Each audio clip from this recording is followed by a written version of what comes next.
Welcome to Module 2, Blister Formation and Management, a topic that might seem simple on the surface but is deeply important in both acute and chronic care settings. Blisters are often underestimated. They may appear minor, but when left unmanaged or improperly treated, they can become gateways to serious infections, delayed healing, and even systemic illness, especially in high-risk patients.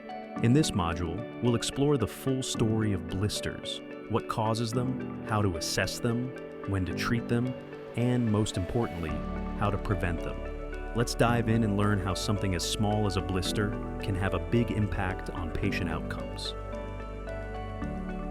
Before we begin, here's what you'll be able to do by the end of this session. Define and classify the different types of blisters you may encounter in clinical practice, from friction and burn blisters to those caused by infection or autoimmune disease. Understand the pathophysiology behind blister formation, what's happening at the skin level and why it matters. Apply evidence-based practices to assess and manage both intact and ruptured blisters with confidence.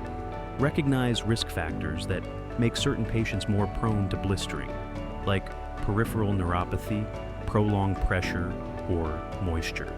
And finally, implement smart, effective prevention strategies to stop blisters before they start. Mastering these skills will help you not only treat blisters effectively, but prevent complications that could compromise your patient's safety and quality of life. Let's begin with a fundamental question. What is a blister? Medically, a blister is a fluid-filled pocket that forms between layers of skin as a protective response to injury or irritation. The fluid, usually clear serum, acts as a cushion to shield the damaged tissue beneath. But blisters are more than just bubbles. They may result from mechanical friction, think rubbing from a tight shoe, burns, thermal, chemical, or radiation, infection, such as herpes simplex, or autoimmune conditions like bullous pemphigoid. In any setting, from post-operative units to rehab centers, blisters demand close attention. If ignored, they can rupture, become colonized with bacteria, and develop into full-thickness wounds or even sepsis. That's why proper assessment, timely intervention, and prevention are core nursing competencies. Now, let's classify blisters, because not all blisters are created equal. Each type reflects a different underlying cause, and identifying it correctly is the first step toward targeted management. 1. Friction. Blisters. These are the most common. They develop when the skin experiences repetitive rubbing, especially in areas like the feet or palms. Ill-fitting footwear, poor gait, or prolonged activity are frequent culprits. The key is early detection and offloading pressure. 2. Burn blisters. Typically seen in second-degree burns, these form due to thermal, chemical, or radiation injuries. They contain clear fluid, but if infected, can become purulent or hemorrhagic. These require gentle handling and sterile dressing to prevent secondary damage. 3. Autoimmune blisters, less common but more complex. Conditions like pemphigus vulgaris or bullous pemphigoid cause blisters due to immune system attacks on skin structures. These are often chronic, widespread, and fragile, requiring specialized care and collaboration with dermatology. Pressure blisters.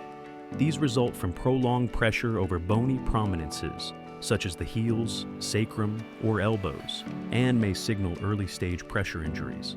In at-risk populations like the elderly or immobile patients, these are a red flag for deeper skin damage.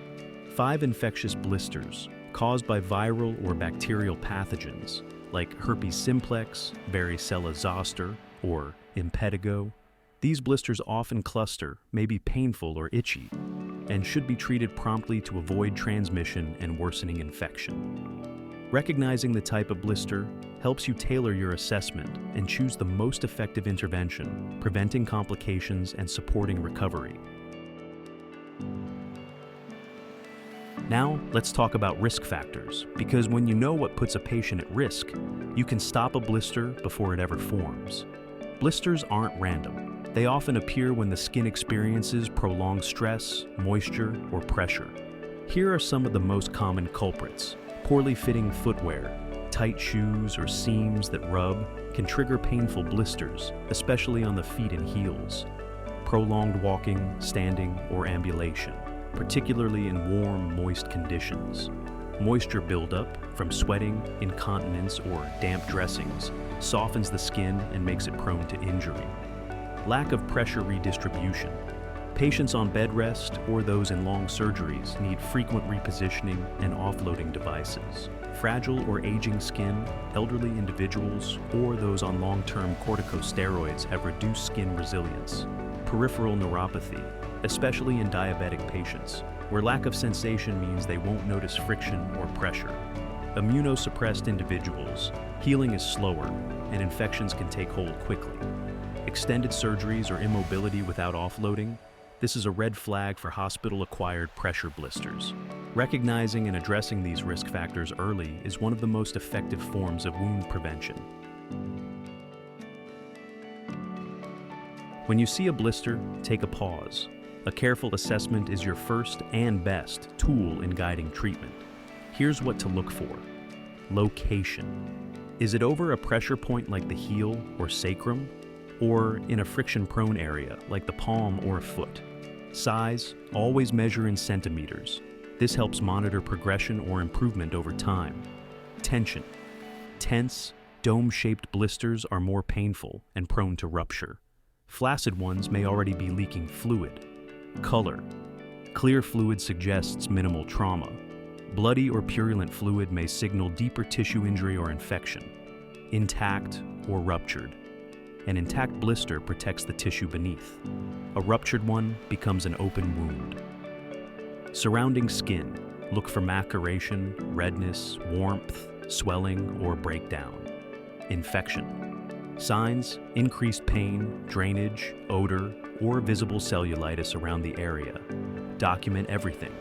Blisters may seem small, but they require the same precision as larger wounds. When managing an intact blister, the best approach is often minimal intervention, but not always no intervention. Here's how to decide what to do. If the blister is intact, clean, and not causing discomfort or functional issues, do the following. Leave it intact. This preserves the natural sterile barrier. Apply a protective, non-adherent dressing use, padding or offloading to prevent further friction. Monitor daily for changes in size, tension, or rupture. However, if the blister is tense, painful, or at risk of spontaneous rupture, drainage may be warranted to relieve pressure and prevent skin tearing. Here's how to do it safely. Clean the surrounding area with alcohol.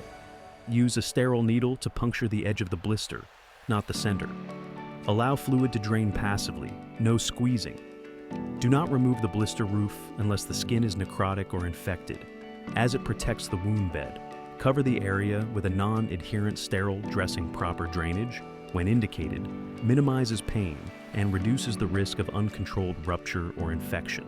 A small procedure with big preventive power. Now, what if the blister has already ruptured, or worse, shows signs of infection? These require immediate proactive management to prevent complications. For ruptured blisters, irrigate the area gently with normal saline to reduce bioburden. Remove any non-viable or loose skin that may harbor bacteria. Apply a moisture-retentive dressing to support healing while protecting the exposed tissue. Monitor daily. Watch for signs of delayed healing or early infection. For infected blisters, look for cloudy or foul-smelling fluid, redness, warmth, and pain. Swab the area for culture if the infection is suspected. Initiate topical or systemic antibiotics per clinical protocol. Consider a referral to wound care specialists for complex or non-healing infections. Your goal here is not just to treat the blister, but to protect the surrounding skin and prevent escalation to more serious wounds. As with all wounds, prevention is the best cure. Let's talk strategy. Reposition patients every 2 hours, especially those who are bedbound or have mobility issues. Maintain skin hygiene. Keep the skin clean and dry, especially in folds and high friction areas. Hydration and nutrition matter. Healthy skin starts from within. Ensure adequate protein, vitamins, and fluids. Use the right footwear.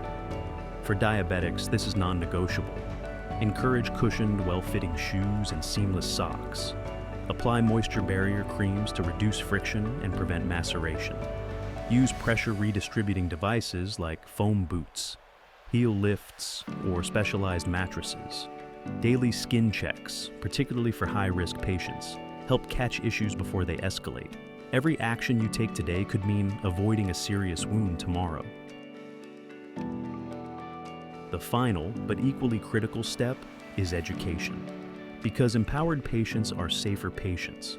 Make sure to educate both patients and their caregivers too. Understand what causes blisters. Knowledge builds prevention habits. Practice daily foot and skin hygiene. A quick check can prevent a hospital stay. Recognize early signs of infection like redness, pain, and discharge. Report new or worsening blisters immediately. Don't wait for the next appointment. Learn how to change dressings safely and correctly, especially for chronic conditions or home care settings. Blister management doesn't stop at the bedside. It extends into daily life, and it's our job to make sure patients and families are ready. Let's bring everything together.